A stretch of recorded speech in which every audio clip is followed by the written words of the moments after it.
जय माता दी। आज मैं आप लोगों को पौष माह के कृष्ण पक्ष में पड़ने वाली पुत्रदा एकादशी की व्रत कथा सुनाने जा रही हूँ। और युधिष्ठिर ने मधुसूदन सुदर्शनधारी भगवान श्री कृष्ण से ये व्रत कथा पूछी। उन्होंने कहा कि हे प्रभु, आपने जैसे पौष माह के कृष्ण पक्ष में पड़ने वाली सफला एकादशी की व्रत कथा मुझे बताई है, वैसे कृपा करके हे प्रभु आप मुझे पुत्रदा एकादशी की व्रत कथा को भी बताइए, जिससे जन का कल्याण हो। भगवान श्री कृष्ण बोले कि हे राजन, तुमने बहुत अच्छी बात मुझसे पूछी, बहुत अच्छी कथा पूछी है। एकादशी कथा का महात्म्य ही बहुत बड़ा है। मैं तुम्हें पुत्रदा एकादशी की व्रत कथा सुनाता हूँ। भद्रावती नामक नगरी है जिसमें सुकेतु मान नाम का राजा राज्य करता था। उनकी पत्नी का नाम शव्या था और वह निपुत्री थी, यानी राजा निसंतान थे। राजा के कोई संतान नहीं थी। राजा पत्नी इसी चिंता में रहा करते थे कि मेरे कोई संतान नहीं है। और राजा के पितर भी रो रो के पिंडदान लिया करते थे। वो भी सोचते थे कि जब तक ये राजा है तब तक मुझे पिंडदान मिल रहा है, इसके ना रहने के बाद हम लोगों का क्या होगा। और राजा भी इसी चिंता में रहते थे कि मैं देवताओं का ऋण और अपने पितरों का ऋण कैसे चुका पाऊँगा। पितृ ऋण और देव ऋण से मैं कैसे मुक्त होऊंगा, क्योंकि मुझे कोई संतान तो है नहीं।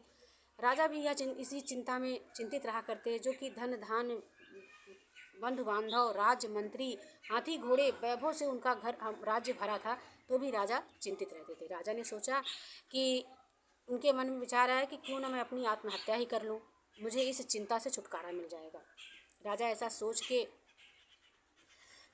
और करने के लिए जैसे ही जा रहे थे, वैसे उनके मन में विचार आया कि बताओ, मेरे आत्महत्या करने से इतना महाजघन्य पाप मैं करूँगा, इस पाप के करने से मेरी समस्या का हल तो नहीं होगा। और जो चीज़ मुझे आज मेरी मृत्यु के बाद प्राप्त होनी हो, मैं आज ही क्यों उसको प्राप्त कर लूँ। मैं अपनी पत्नी को विधवा बना दूँगा, मेरा राज्य बिना राजा का हो जाएगा, तो मैं जो बाद में होना मुझे अभी क्यों करूँ। यह सोच करके राजा जो है मन वहाँ से हटाते हैं और चिंतित रहते हैं। एक दिन वो शिकार खेलने के बहाने जंगल को निकल लेते हैं और राजा जाते रहते हैं और वन में देखते हैं कि कितने भी भालू, सिंह, व्याघ्र, हिरन, हाथी, घोड़े सब अपने अपने झुंड में जा रहे हैं। और सबका अपना अपना झुंड है। सबके छोटे छोटे बच्चे आगे आगे, हाथी जा रही हैं, हाथी के साथ हथनियाँ भी हैं, बीच में उनके बच्चे भी झुंड में जा रहे हैं। यह देखकर राजा बहुत खुश होते हैं। कहते हैं बताइए, जानवरों के भी बच्चे हैं, जानवरों में भी इतना वात्सल्य है, प्रेम है। एक मैं पता नहीं कहाँ से हूँ, कौन से पूर्व जन्म का पाप मैंने किया था, कौन पूर्व जन्म में कौन से बुरे कर्म मेरे थे जो मुझे इस जन्म में संतान की प्राप्ति नहीं हुई। यह सोच करके राजा वन में चले जा रहे थे, बहुत दूर निकल गए और भूख और प्यास से पीड़ित हो गए। राजा को प्यास लगी और उसकी प्यास से वो व्याकुल हो गए। तो जाते जाते राजा ने बहुत दूर पे एक सरोवर देखा, जो सरोवर हंस और सारस और कमल के पुष्पों से लदा हुआ था। देख करके राजा बहुत खुश हुए कि इस बियावान घने जंगल में और कमल के पुष्प और सारस और हंसों से भरा यह सरोवर कैसा। और किनारे किनारे उन्होंने कुटिया देखी, सरोवर के किनारे उन्होंने कुटिया देखी ऋषियों और मुनियों की। राजा जाते हैं, वहाँ उतरते हैं घोड़े से। उतरने के बाद सरोवर में जल ग्रहण करते हैं। जल ग्रहण करने के बाद वहाँ ऋषि मुनियों को बैठे देखते हैं। ऋषि मुनियों को वो दंडवत प्रणाम करते हैं। प्रणाम करके उनके पास बैठ जाते हैं।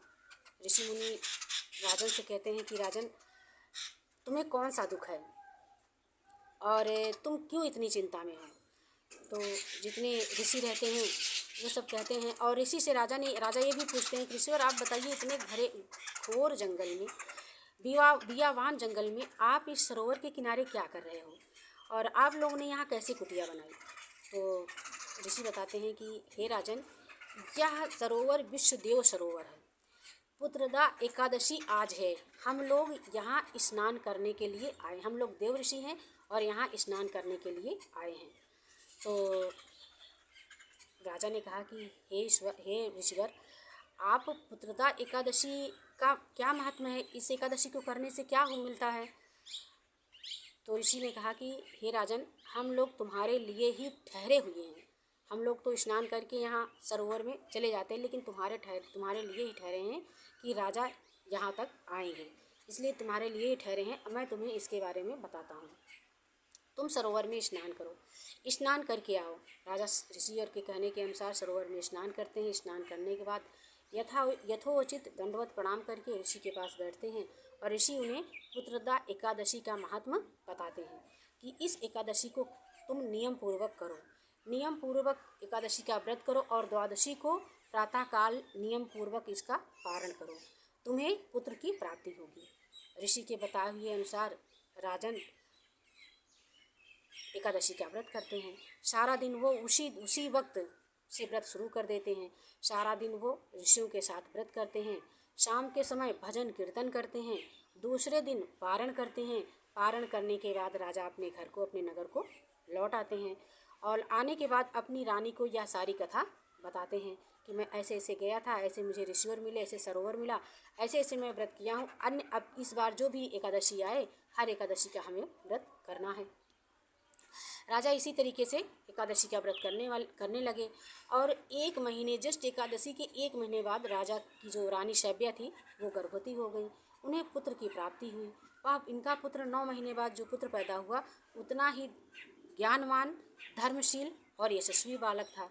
तो राजन को एकादशी के व्रत की कथा के प्रभाव से, जो कि आधी उम्र बीत चुकी थी, निसंतान थे, फिर भी भगवान की कृपा और पुत्रदा एकादशी के प्रभाव से उन्हें पुत्र की प्राप्ति हुई।